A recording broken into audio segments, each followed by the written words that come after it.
one. And good evening, everybody. Welcome finally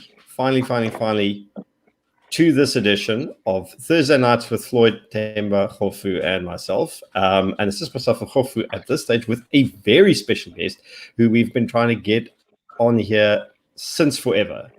Arishna, thank you so much for being here. I think you've got a heck of a lot to add and a good story to tell. And how are you doing? I'm very well, thanks. I'm trying to behave for now. I still got new people syndrome. No, I've been good though. Trying to be good under all these circumstances. But very excited to be here. It took us a long time to get here though. Yeah, it did, eh? It really did. I think my connection is also being a bit weird today. I'm hoping that it'll just not do funny things, you know? Hey, Yeah. Floyd, How's it? why is Floyd wearing glasses today? Are you copying me, Floyd? I'm a Kgofu wannabe. Ah, look at you doing the Lord's work, eh? Yeah. Well, welcome, How bro. you? Welcome. Thank you. How's everybody? Are you? We're No, we're keeping good. well. We're good. Yeah. And everybody hear me? I don't know how this Bluetooth headphones gonna work, you know? No, I'm they even work copying you with marvelously. headphones. No, I- they're I- working well. I'm hoping everyone can hear me too as well. 100%. Well, so far it's not Good. quite the Zoom seance. We can, in fact, fortunately get everybody for now. That doesn't mean that's how it's going to stay. Okay. But Arishna, just a quick background story. Tell us a little bit about yourself, how you ended up on this crazy stream, firstly, which had a lot to do with your journey with guns. And where did that all start? Okay, so where it all started. My brother-in-law a few years ago was basically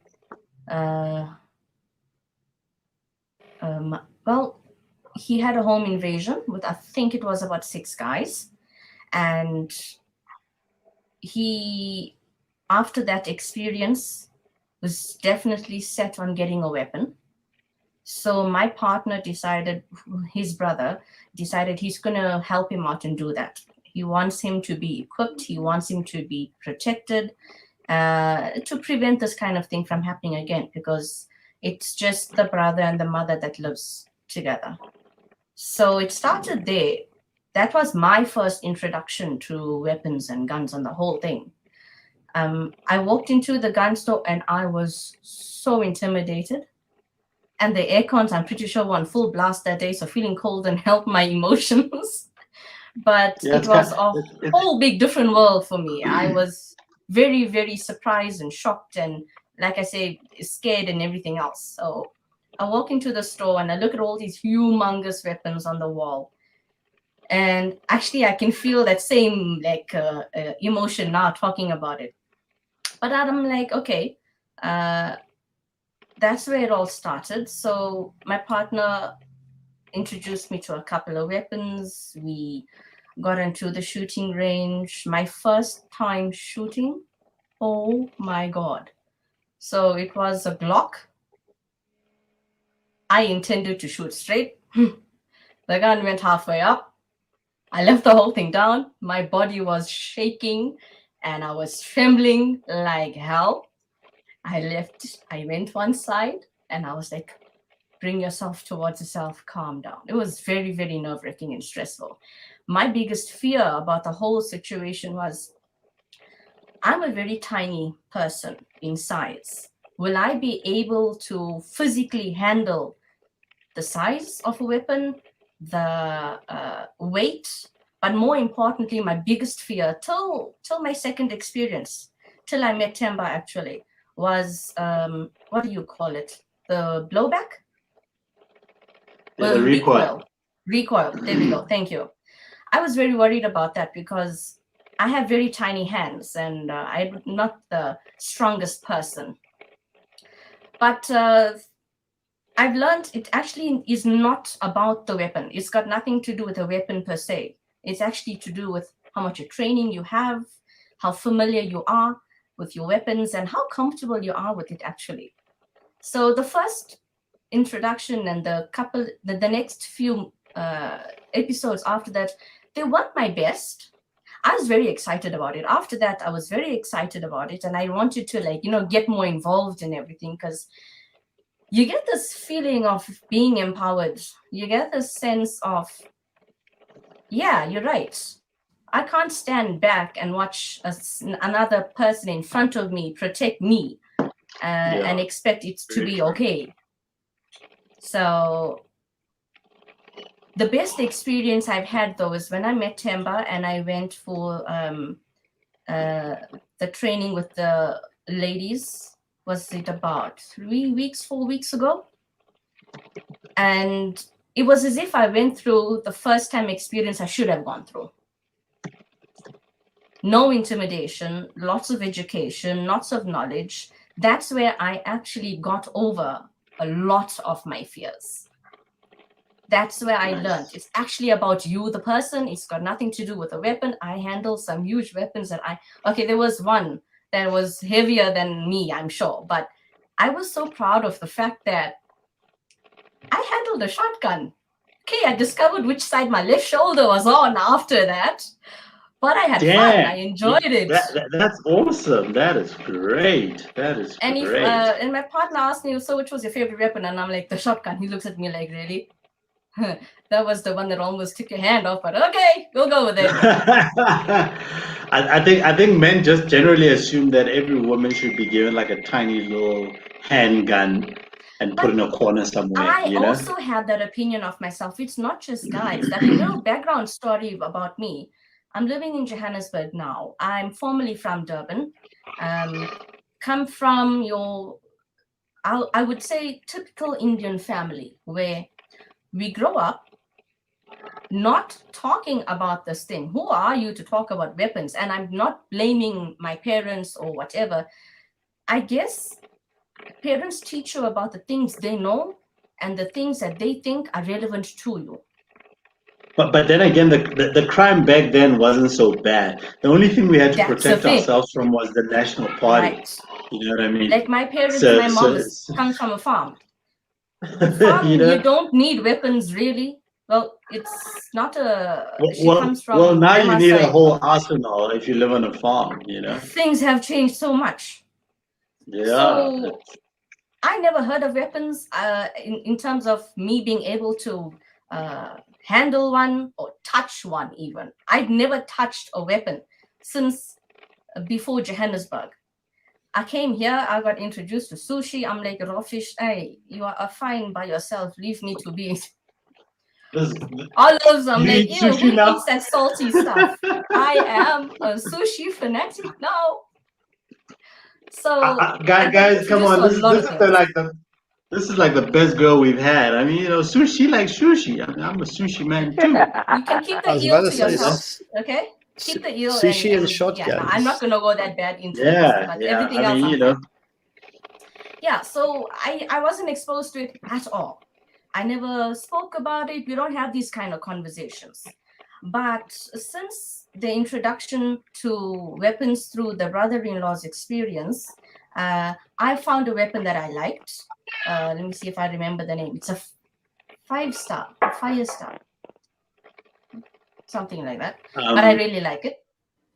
Yeah, that sounds. It probably was a fire star. The all metal Spanish pistol.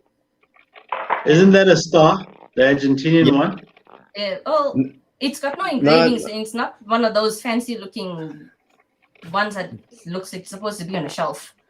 Yeah, Jason in the comment section will correct us very shortly as to exactly what it is and where it comes from. Don't worry, he'll be here in a minute.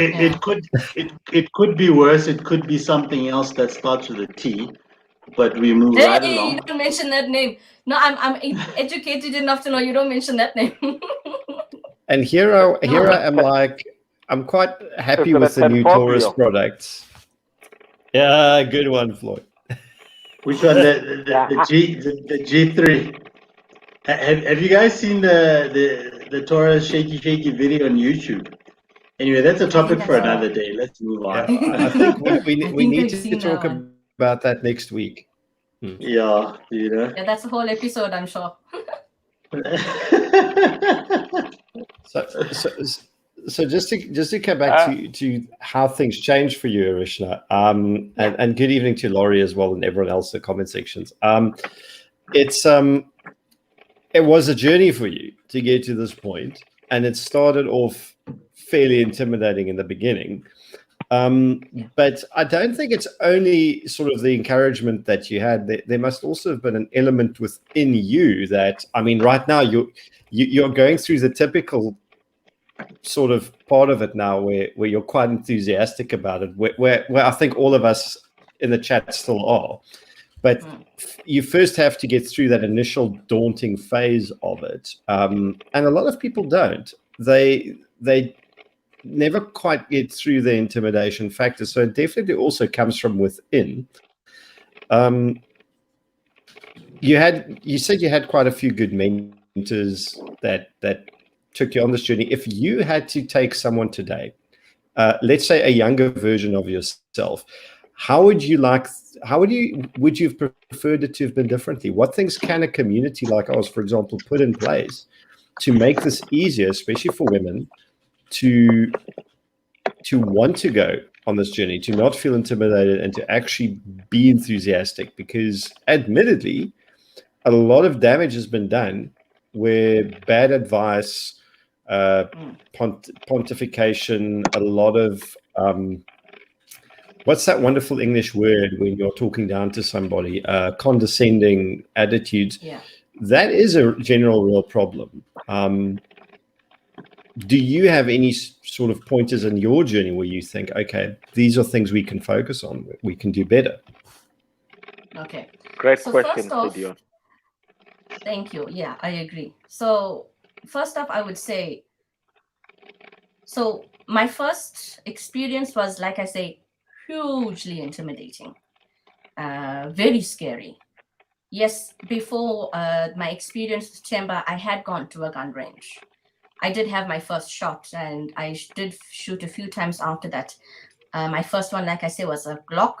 I had experience with a Scorpion. Gosh, I loved that one with that green scope. It was beautiful. So I discovered I enjoy this.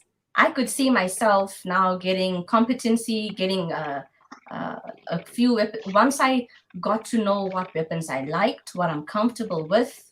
Remembering names is not my thing, guys. That's what, you have Google and things, and I have a partner, he can remember that stuff. I just need to know which ones I like. But I still felt that fear. One, I would say you picked on the education part of it. So what I've learned through my short experience through this journey is you get those types of people who have a lot of experience, they have a lot of knowledge. I would like to call them the know-it-alls.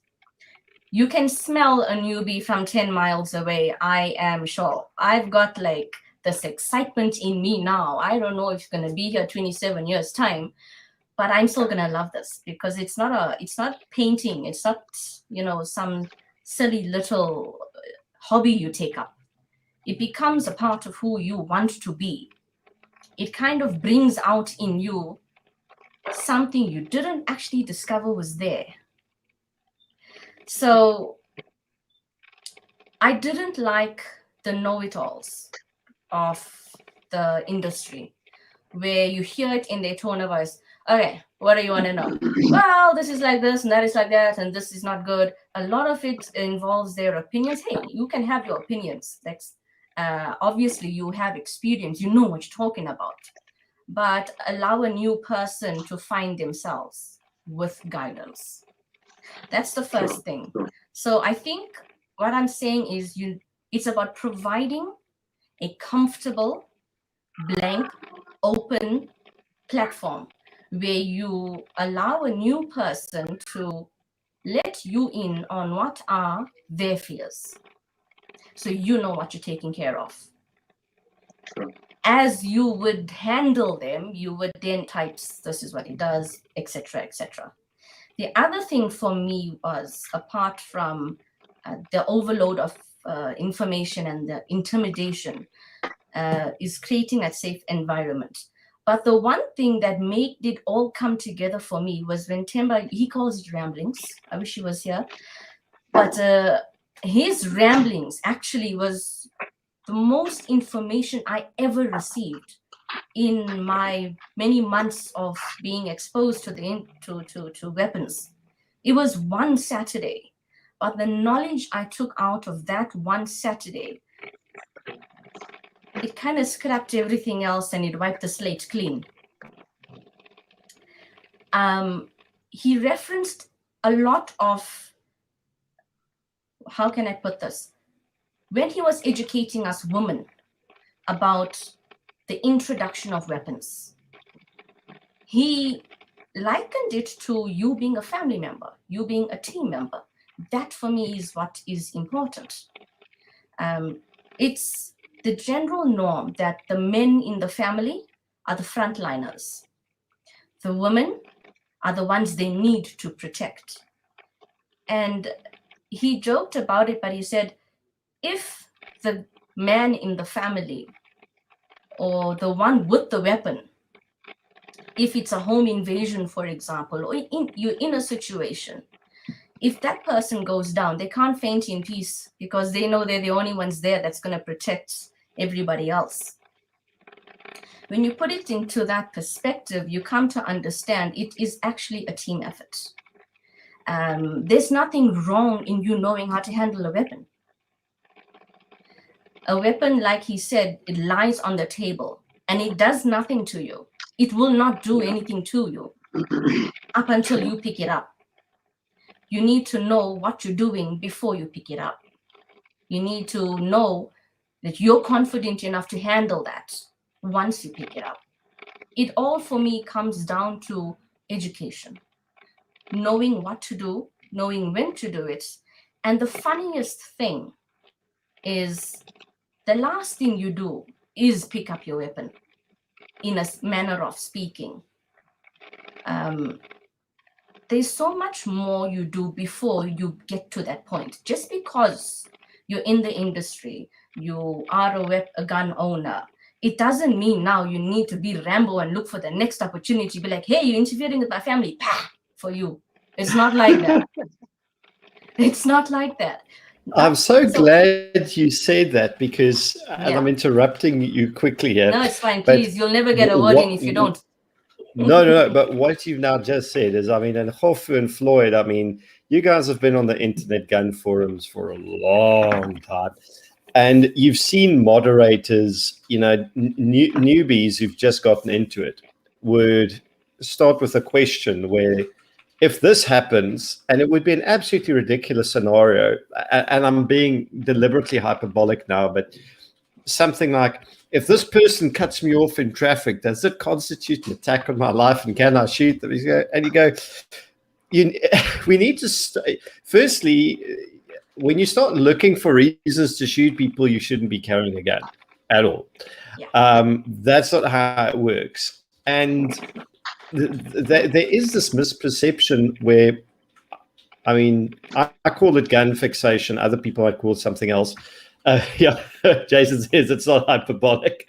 He moderates a few groups. It's not your only tool you have. It is an incredibly important tool. And it's very fit for purpose when you need it. But many people fixate on it as the only possible solution to most problems, which it isn't. So thank you for bringing that up, Arishna. I appreciate that. I think, yeah, so do you carry on? Sorry, I just had to jump in and add some additional. No, it's fine. I have to continue on that point because before the Saturday that changed my life, there was some heat on Twitter. Oh, Twitter's always got fire. With other people the Twitter streets are rough, right? Hey, but I can handle it now, I think. I hope. But there was some heat on Twitter about not about those people who are not for weapons. There was a group that wanted to get people to sign up on Basically, they I didn't think want it's the GFSA, the sheep. Sorry, I mean GFSA. Yeah. So I would now, really appreciate that one day we have them and we grill them on the show. You know, I spoke to no, Themba you know about it, what? and You Themba know said, what? look, They need to come to a range, experience it, and they would learn so much more. Because, like I was saying, and Gideon pulled on that point of when you are well educated, you understand there are steps, there are rules, there are procedures, and most importantly, there's a respect. And it doesn't matter how long you have known had a weapon for. You could have it for 50 years. The level of respect for that weapon will never change. It doesn't age like we do. Its function will remain the same. Yeah. Apart from learning about weapons and totally falling in love with it, and now me figuring out, okay, which ones that I like and figuring out my own way through this process, I now want to go and learn, is it Krav Maga more than anything? I've always wanted to take out my short people anger and frustration in kickboxing or something. You know what I'm saying? Now I'm more excited to do it, not for anger purposes, but for fun. And not only for fun, but because, like I'm saying, when you're well educated, you learn. You try to avoid the situation. Yeah. If you cannot avoid the situation and you have to get involved, you try to de-escalate the situation. A gun is not the only way in which you defend yourself. Yeah. It is true that your own weapon can kill you. It depends on the situation, it depends on your knowledge, and a whole other list of things. But at the same time as well, you're not always going to be in a position where you can pull out a weapon. Yeah, for me, if I have to do that, I'm a female, I'm very small, I can get away with almost everything, right? But from an educational point of view, if I'm unable to do that, does that now mean I am defenseless? My body is another weapon and a tool that I can use. Yeah. So it's about coming down to my very first point, being educated enough to know how to handle the situation, how to handle yourself. My partner taught me that if you're in a vehicle and you're being forced to get out, your car is your weapon. As long as you're inside, you have a level of safety. The minute you get out of it, you've eliminated all elements of surprise and you've eliminated the only thing that can protect you. So it's very important for me. And you know what? After that Saturday, I posted everything that I learned because I didn't want to forget anything.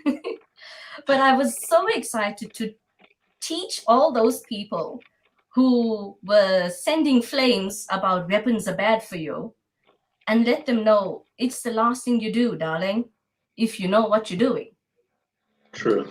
And the other thing that I have to touch on is the fact that after posting and being so gun enthusiastic now, everyone's like, you shot a gun, you handled a firearm, but you're so small. So I had these DMs and they're like, when did you go? And I'm like, yes, ask me these questions, let me start. I've got all this information I gotta share, you know? And it was a lot of ladies, a lot of females. And the thing that I really would like for us to, Saga sponsored that event and many others. I really am enthusiastic about families getting educated and getting involved as a team. For me, that's so important because nobody's going to expect me to be able to handle a weapon or to be able to know what to do. Everyone's going to expect that of my partner. Yeah. Now, if I am this little element of surprise, it means our strength in protecting ourselves doubles up. Yeah. Now, if you have a family that's involved, there's so much more that you can do. That's exactly it. And then somebody can faint in peace, as Themba would say. Well, hopefully not. But it's a frustrating conversation that now I'm not sure if Floyd and Kgofu's had the same experience, but when you look at the very traditional gender roles, the guy's like, yeah, I'm going to be armed to protect my family. And you go, listen, your wife's got a career. She moves around with your kids outside the home. It's impossible for you to be there as the protector 24/7. It's just not only is it a stupid idea to have that should be your role, it's also physically impossible. The best thing you can do is to empower your nearest and dearest to be exactly that, be their own first responder to their personal emergency, whether that's basic first aid, not basic, but stop the bleed knowledge, whether it is how to extinguish a fire in the house or in the car, and that's not a difficult thing for somebody to learn, or how to defend themselves and protect the kids. It's all about upskilling and developing yourself into a more resilient person that can handle these unexpected traumatic events that life can throw at you at any time. And a lot of people would say something, but they think it comes from a position of fear, when it really just comes from a position of understanding that there are no guarantees in life. You refuse to accept what it throws at you, and you want to empower yourself to deal with the unexpected. In actual fact, I mean, Gideon, I like to sort of play devil's advocate with regards to these issues. And I think both males and females are to blame in the situation, right? Because we've got, us as males coming in and saying, I'll protect the family. You know what I mean? And then the females also just sort of coming in and saying, oh, yes, Javi, please protect us. Or, my partner, please protect us. We depend on you. But then we forget that you all live, at some point, we all sort of live totally different lives. The one goes to work on this side of the town and the other one goes to the other side of the town. You know what I mean? And when you're separated, who's protecting the one who is supposedly not the protector? You get what I mean? And I think that's sort of like one of those flawed societal norm sort of theories that we have about the fact that the man is the protector. But I mean, if you were to look at how our lives have evolved, women are more emancipated now. They get to go to work in a different area. They're not just sitting at home and, sort of behind, high walls and fences. They're now exposed to the elements and the crime and everything else. So we actually are the ones who have actually gotten ourselves to this point. Where, we've sort of narrowly defined, the protection element of the family, you know what I mean, as the man is the only protector. You know what I'm saying? And we don't live in the US where, you can just leave your gun in the safe and tell your partner that my firearm is in there, the key's here. You know what I mean? Unfortunately, we've got much more stringent FCA laws. So we need to obviously definitely re-look at that whole thing. And I'm glad that we sort of bring it up today, because it means that we can actually dissect that and start to look at it, because women are also equally their own first responders as men are. We can't just expect the men to always be there and protect the woman, and vice versa. You know what I mean? So I really.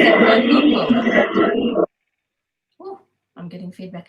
You use that word equal, and I've been actually thinking about it this week, and I've actually realized,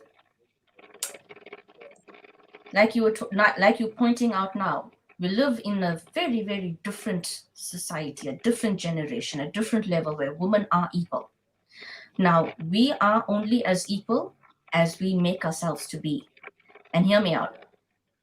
Before, the platforms were not open. They were not available. Now they are.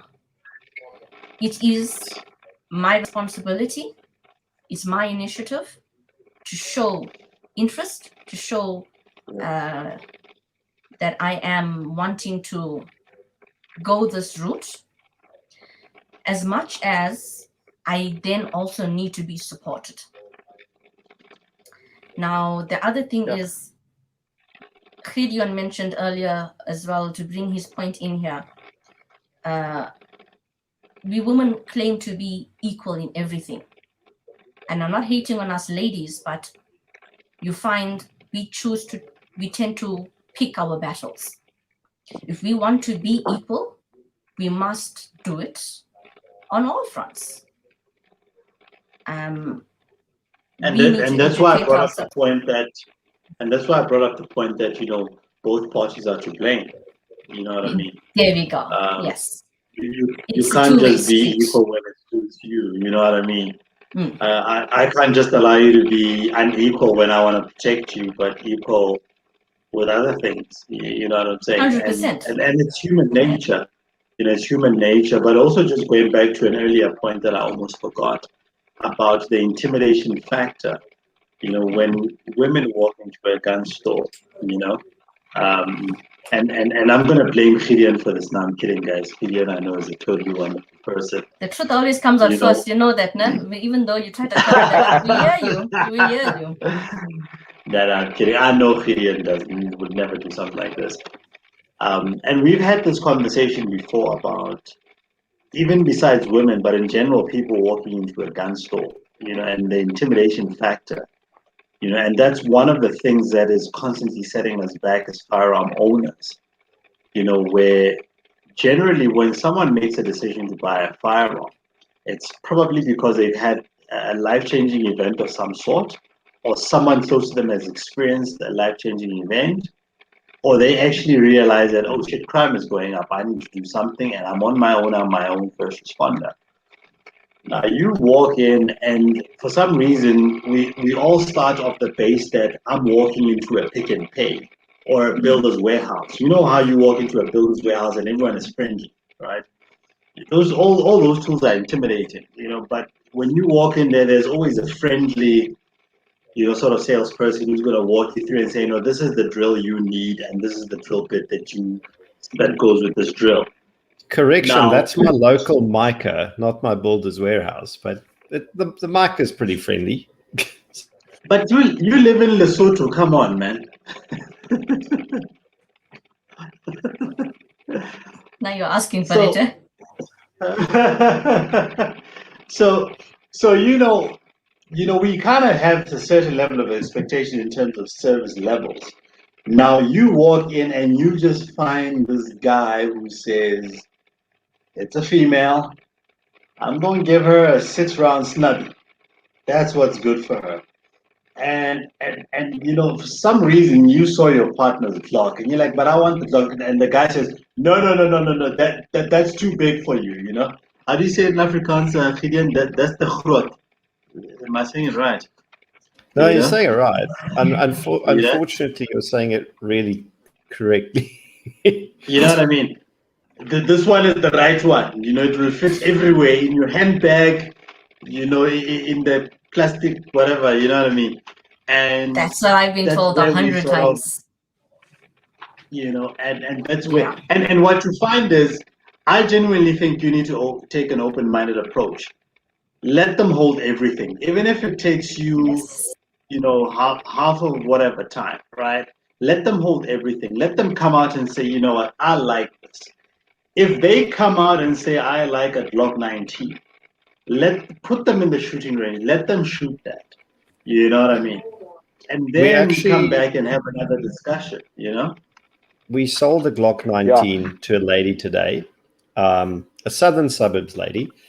And the initial recommendation was for a Glock 43X, which is by far like the most popular handgun amongst like the female demographic. And it wasn't big enough for her. She's like, no, this thing is way too small. She wants something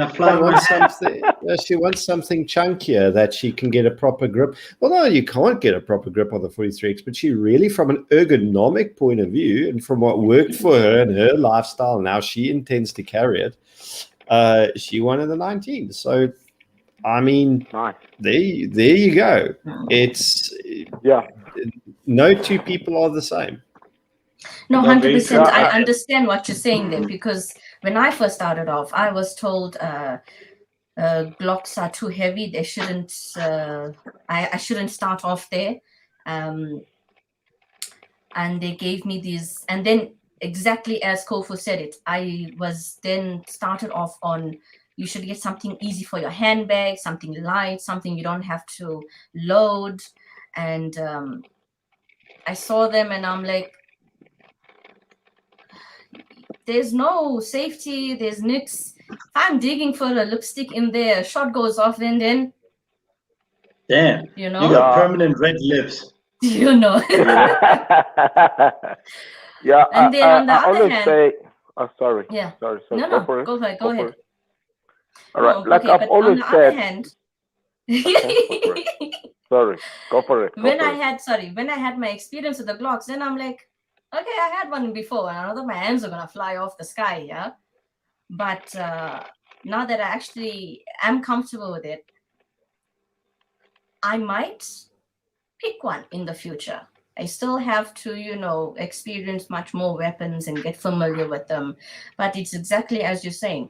And we were talking about this earlier about leaving the space open and allowing a person to figure themselves out, because no two people are the same. I did not think a shorty like me would handle a shotgun. I avoided that stuff at all costs. Isn't it funny how as well? I mean, on the same breath, sorry to jump in. We as men are I'm more comfortable with saying to our partners, you should get a rollie. You know what I mean? Or you should get a Look, Glock you 26 guys are or a coming Glock from a 27. good place. Don't get me wrong, right? No. It comes from a place of care and all of that. But let me show you another aspect, right? The same men then walk into a dealership and buy their partners a I was Land about Cruiser to say that. Thank you, 200. Kgofu. That they can't You know what I drive. mean? And then you see this woman in a big, massive truck, right? And it's And got a she's got leather this speaker tiny on. little gun, Mhm. and you're sitting there and thinking, okay, what did I miss? You know what I mean? Where did it go It's wrong the same here? thing.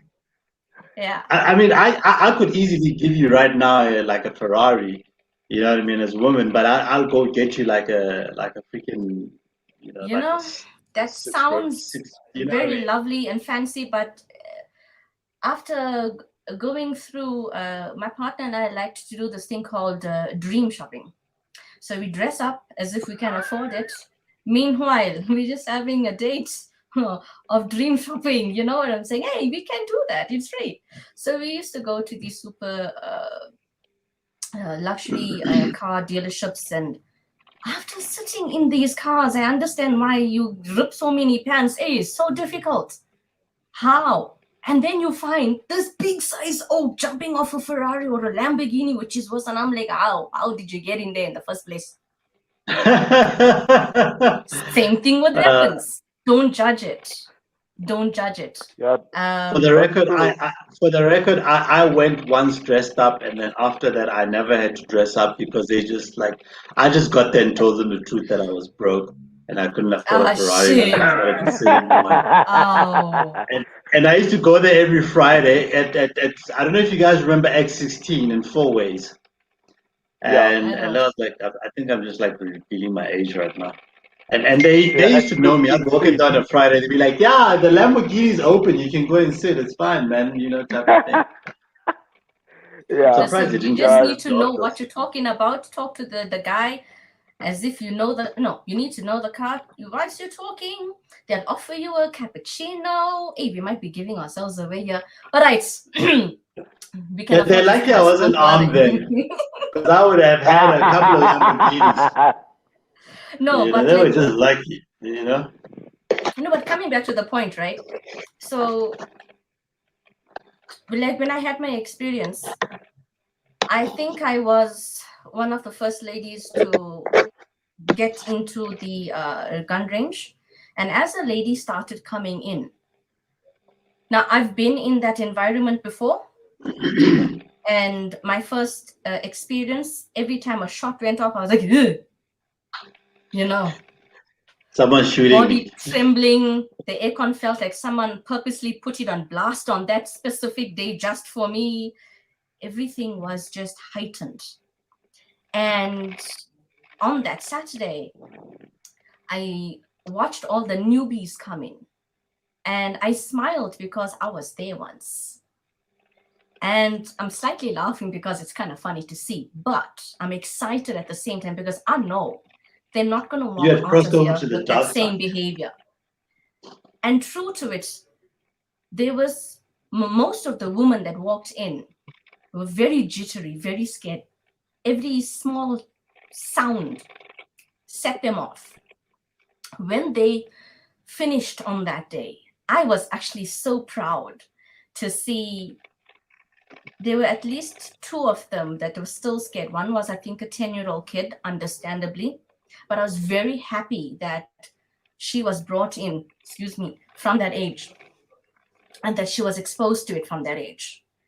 The women, when they first walked in, they were like, oh, this is so scary, and I've never held a weapon before. And I'm like, don't worry. Most of you here, including myself, are still new to it. Don't feel alone. We all are a blank page. You've held a knife before.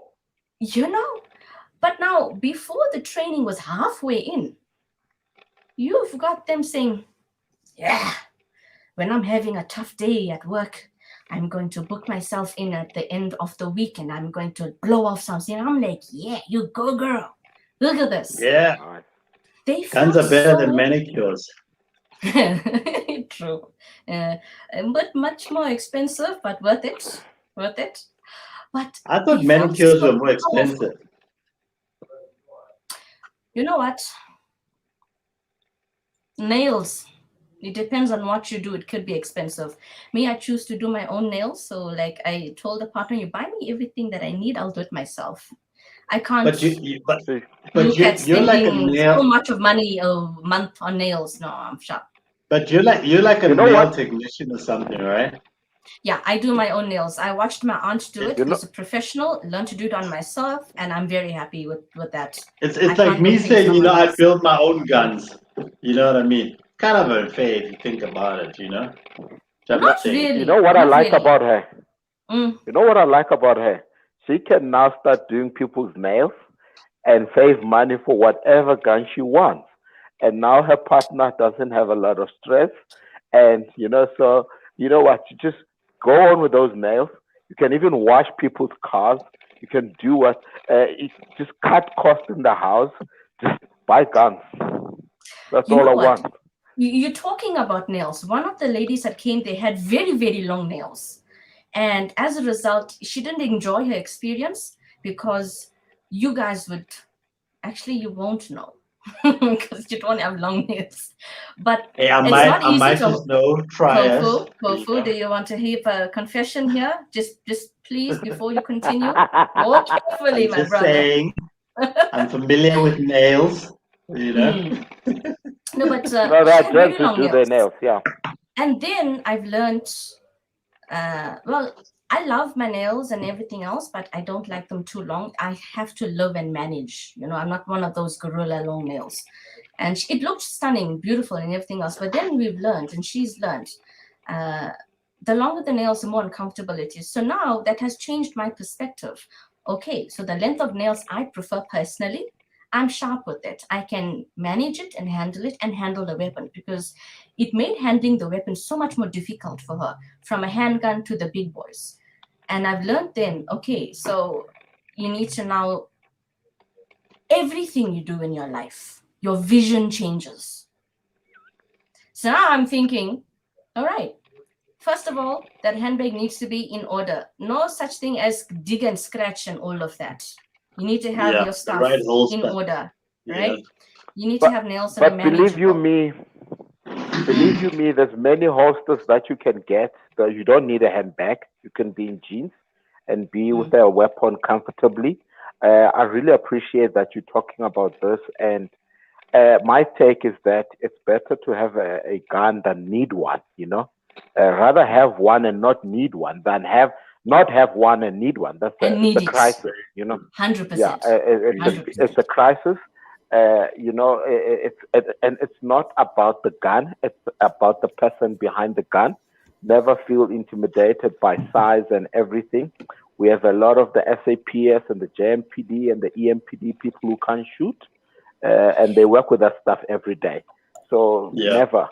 I love Arming women, the one thing I love about it is that it surprises the culprits. They think Yes. women are not armed. Women are not armed, and boom, yeah, you get a Glock 17 on your head.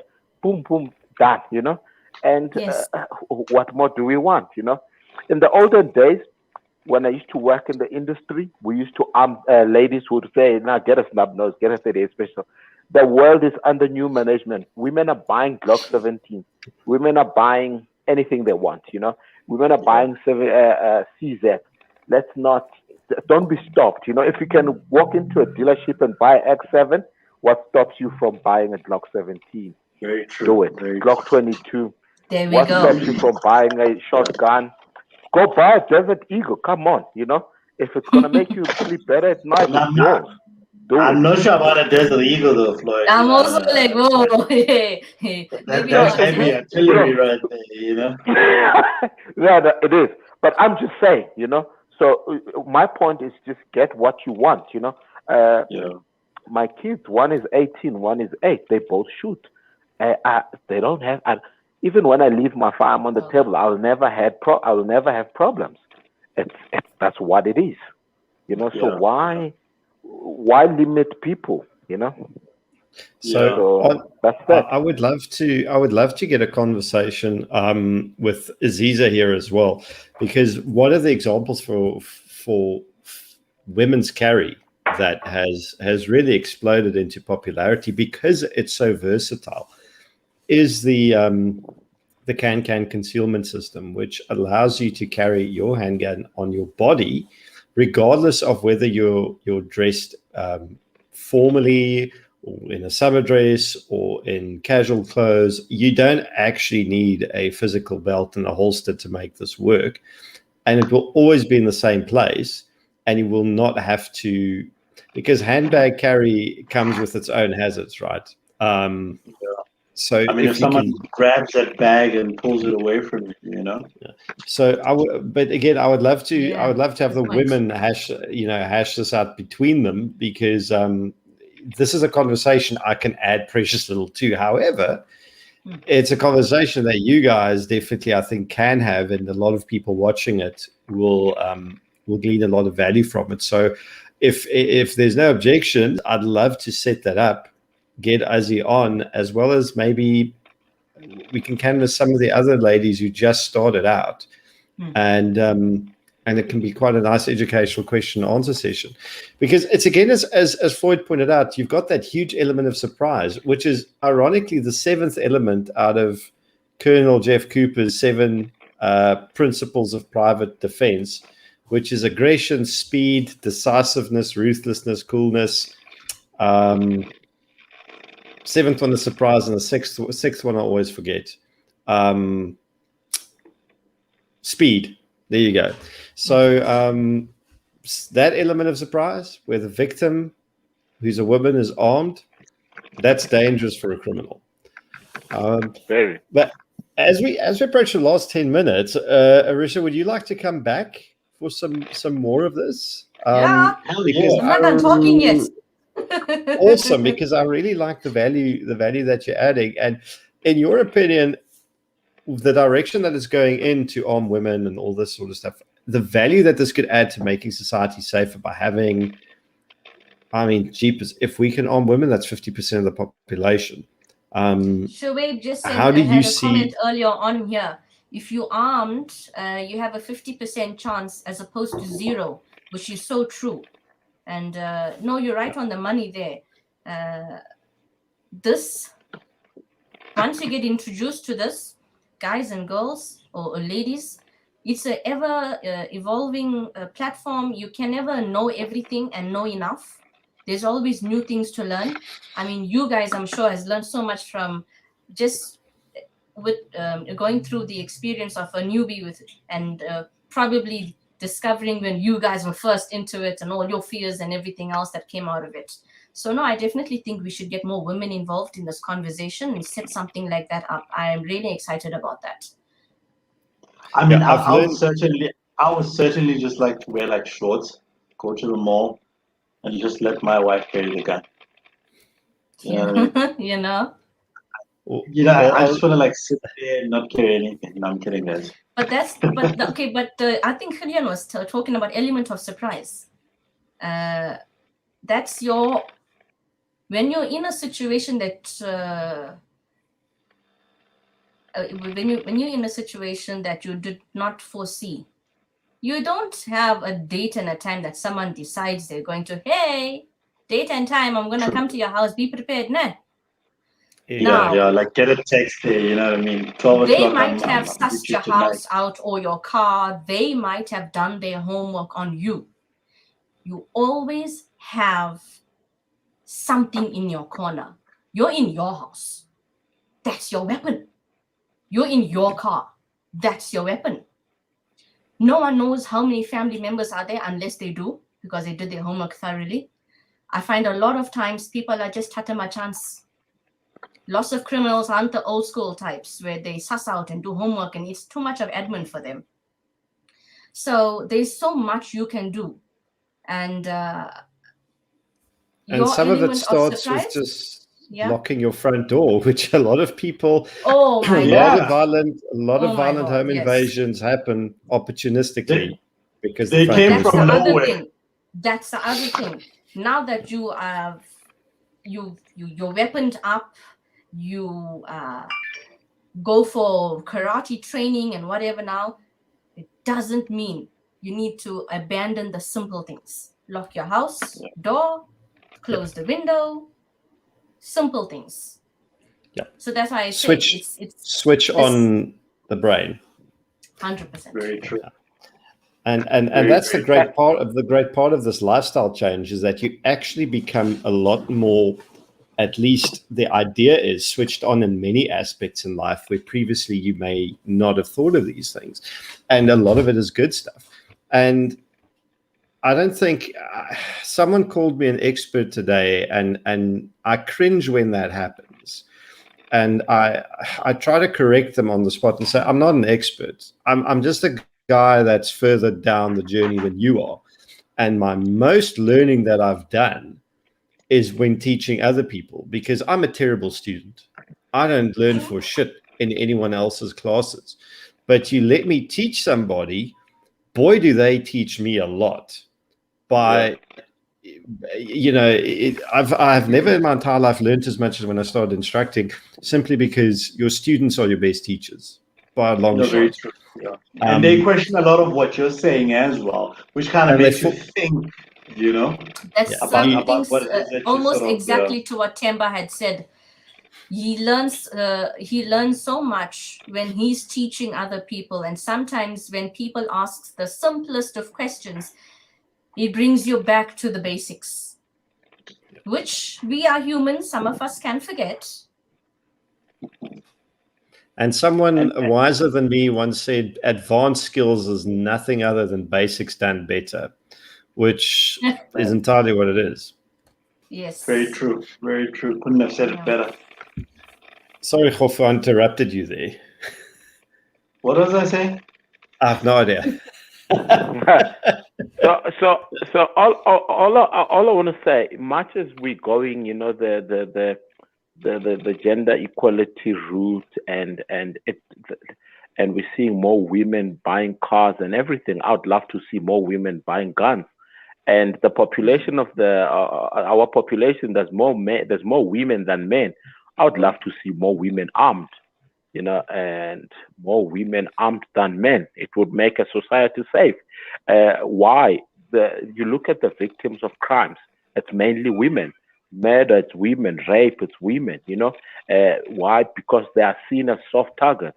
So it would be great to see more women armed than anything, you know.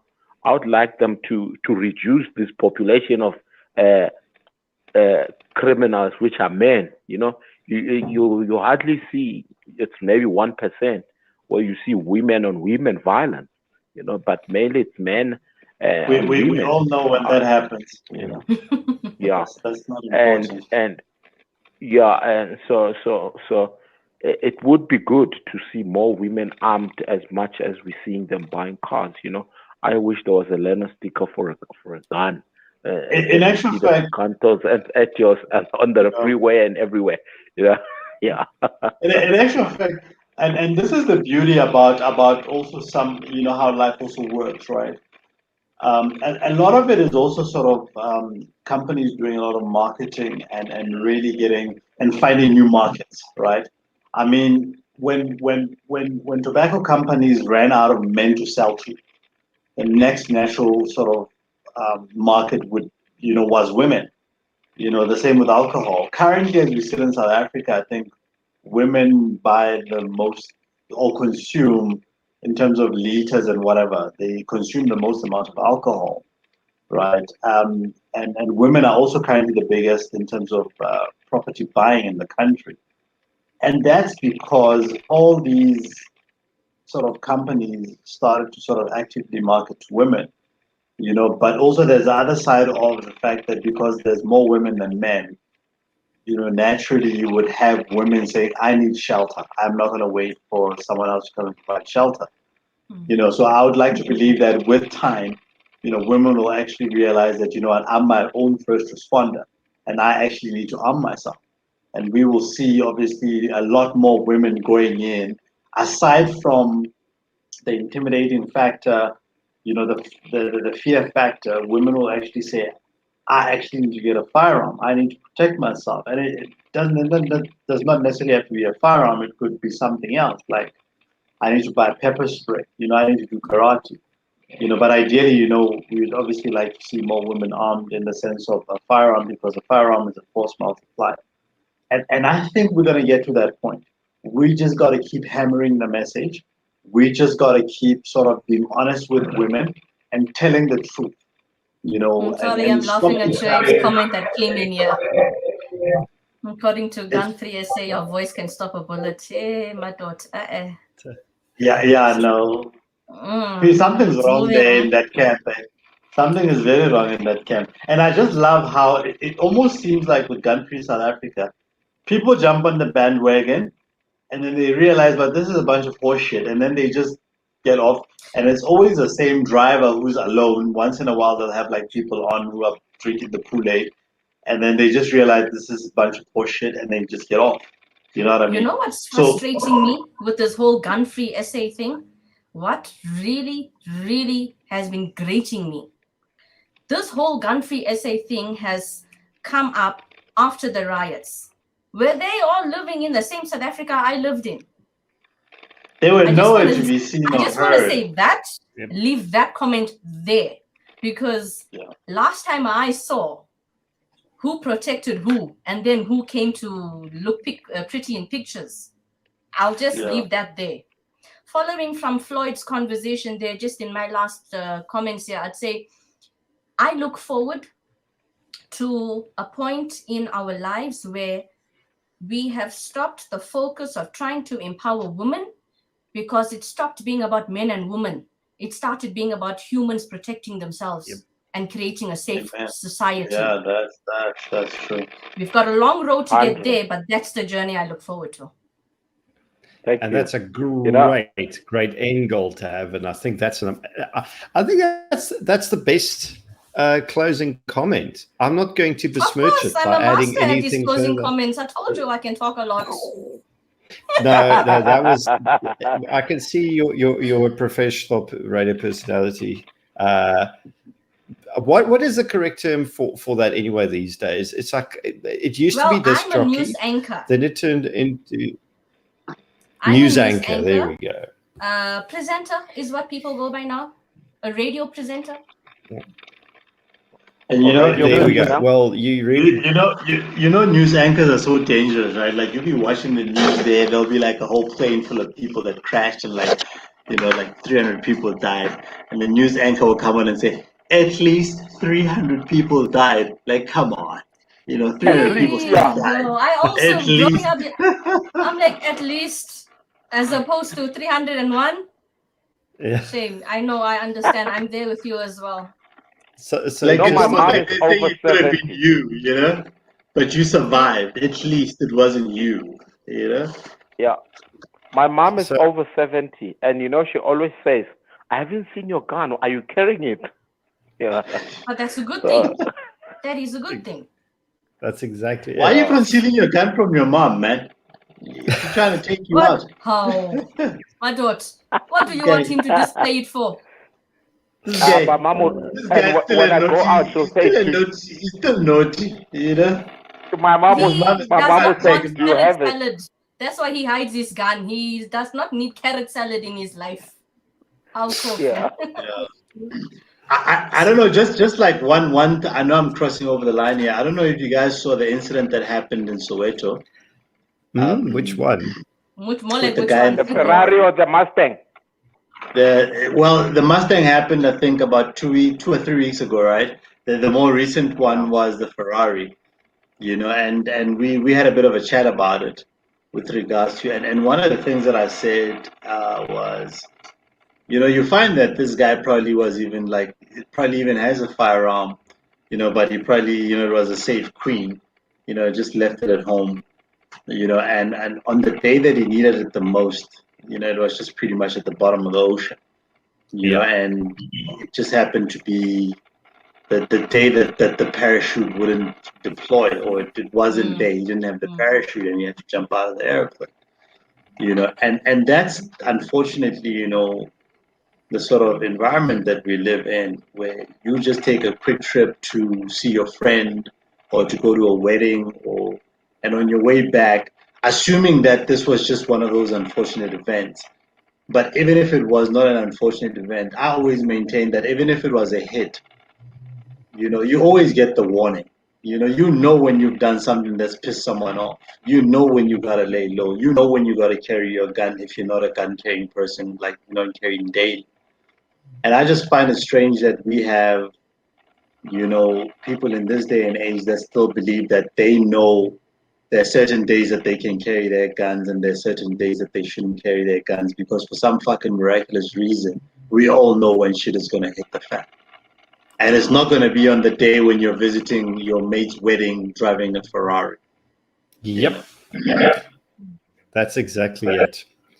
So just by the way, Risha, would you like to join us next Thursday again? I'm just going to keep it an open invite.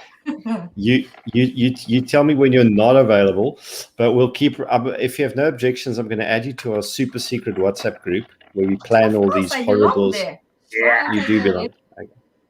Yeah, we definitely have you next thank week. you. I really appreciate that. Awesome. So to Richard's comment, I'm having a discussion with Damon Enslin from Saga next week, Tuesday evening. It's either Tuesday or Wednesday. I need to check. It's on the schedule on the channel about this exactly. Don't worry. The plan is to kick government like a soccer hooligan while they're down. Most bloody certainly. Sorry, Floyd. You look like I'm glad that this show happened when the president was addressing. There was some sort of address that was going on, and this happened. You know, how's that? You know, yeah. So no, it had to. I don't like it when the president says "my fellow South Africans." It's almost like he's holding us like a steering wheel and controlling us. You'll not be able to buy alcohol. You know, you're not going out tonight after 10 o'clock. You know. Brilliant. So yeah, I'm glad I missed that crap. Yeah, it's fine. You can just read an article about it. You'll catch up with the whole thing without the unnecessary fat in between. Our news anchor will post it on the secret WhatsApp group. You see? Mm-hmm. Yeah, that's the spirit. That's the spirit right there. Now we're talking. You know, Kgofu, anyway, you spoke earlier on about. You spoke just now about things happening when you are just going around the corner and things. That is actually something you've just reminded me what Themba had said as well. That is when most of the incidents take place, around the corner from your house. And I know it sounds stupid, but no one will take a weapon with them to go buy a loaf of bread. I probably won't do that as often as I should. But when you get introduced and you get educated about it, it's exactly that. You don't know when stuff's going to happen. And it happens especially around your home.